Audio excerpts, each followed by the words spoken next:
and we're going to even do more things like skip around or dance or those sorts of things, and it's a closer moment. So one thing that I have hesitation of is I think he's gay. Welcome back to my channel, Tough Topic. My name is Brittany, and the new season of Welcome to Plathville has just aired on Tuesday night. And despite all of the spoilers I've been dishing out on this channel, yes, I'm sorry, there's still so much to unpack here. So let's talk about episode 1. So Kim, the mom, does reveal that she's no longer in an exclusive relationship with Ken. However, they don't kiss, they don't do the deed, or any of that, as she includes, but they are still friends. She also says that she and Barry are still going through the divorce process and she's ready for it to be over, although I can't see that at all. Even asking her son Ethan if she could borrow his lawyer, which Ethan does reply by saying he is representing himself. But I did notice a lot of changes with Kim, not only with her physical appearance, but she actually seems like she's super happy now. She moved out of that boat, which, spoiler alert, the boat was just used as a prop for a storyline in Kim's story. But she moved into an actual house, and she has a good relationship with all of her kids, including Ethan, who had a hard time forgiving his mom in the past. Now, Kim even invited Barry over for a nice little family dinner at her house, and although Kim tries to downplay where she and Barry stands, I think she really wants him back. Barry is looking good with his new physique, and he removed the glasses, he grew out the beard. Yeah, she's not making any steps forward to complete that divorce at all. Barry also seems to want his family back. He seems much happier and less depressed, I've noticed. But who knows with this family? Anything goes. So at this dinner, which was held at Kim's house, Mariah calls in. She says she has to work. She wishes she could be there with family. And Ethan also calls in. He FaceTimes Isaac, and he says that he's on his way in from Minnesota to visit the family. The family does go in the backyard afterwards. They play some charades, and they seem to be enjoying each other, which is rare.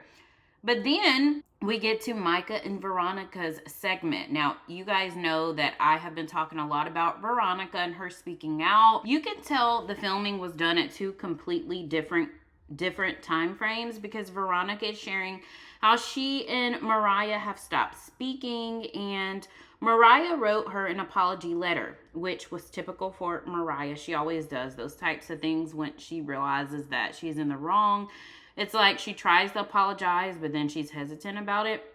Mariah was actually upset with Veronica, and she turned her back on Veronica because of what she said about her then boyfriend, which is now her ex. Veronica says that she got back with the same guy that she was having issues with, the one that was cheating on her, had a whole baby, that and lied to Mariah, all that went down on the last season. Barry even claimed that the guy was nuts and all this and that, but Barry eventually started supporting Mariah and the guy being together, but then they broke up again. It's just a lot. Veronica said Barry called her a liar, and this is the type of stuff that they actually did to Olivia. But I honestly think that Mariah needs loads of help and work on her mental health drastically. I know she's been battling a lot of things with her alopecia, so her appearance has been on and off, but she did say she dyed her hair black because she's wanting to become a new person, and that's close to it. But Veronica does share so much, and I now am seeing some of the things that Olivia and Veronica have said. They then introduce Isaac's new relationship he has his girlfriend named Caitlin, which I have to say they seem to be the only couple on this show that makes sense. I really have to let the entire season play out and see where, in my opinion, where things will stand as far as the Isaac situation. So then Lydia and her then boyfriend come to the spotlight. Things started moving really fast, I've noticed, with those two. But they both are really religious. They share some of the same beliefs, and I've never seen Lydia this happy, I must say. They share that they both are saving their first kiss. It was his idea, and I guess Lydia just agreed to it.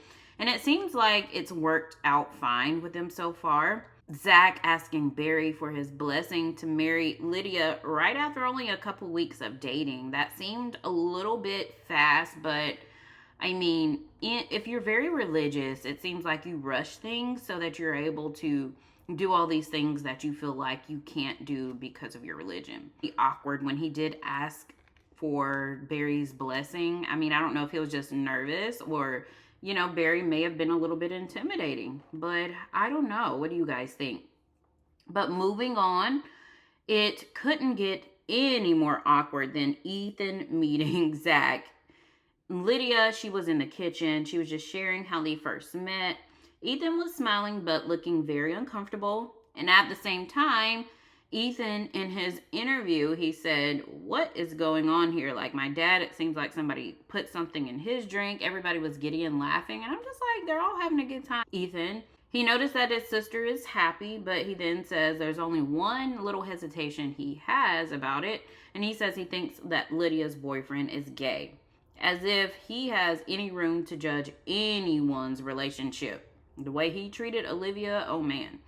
But Veronica and Olivia said that Ethan is homophobic. So this statement he made on TV really supports those claims. Ethan really needs to worry about his own relationship and not judge this happy couple. I mean, whether Zach is weird or giddy or gay or whatever, you know, Lydia is happy, and I feel like that's all that matters. I want to know what you guys think in the comment section below. Don't forget to hit like, subscribe so you won't miss out.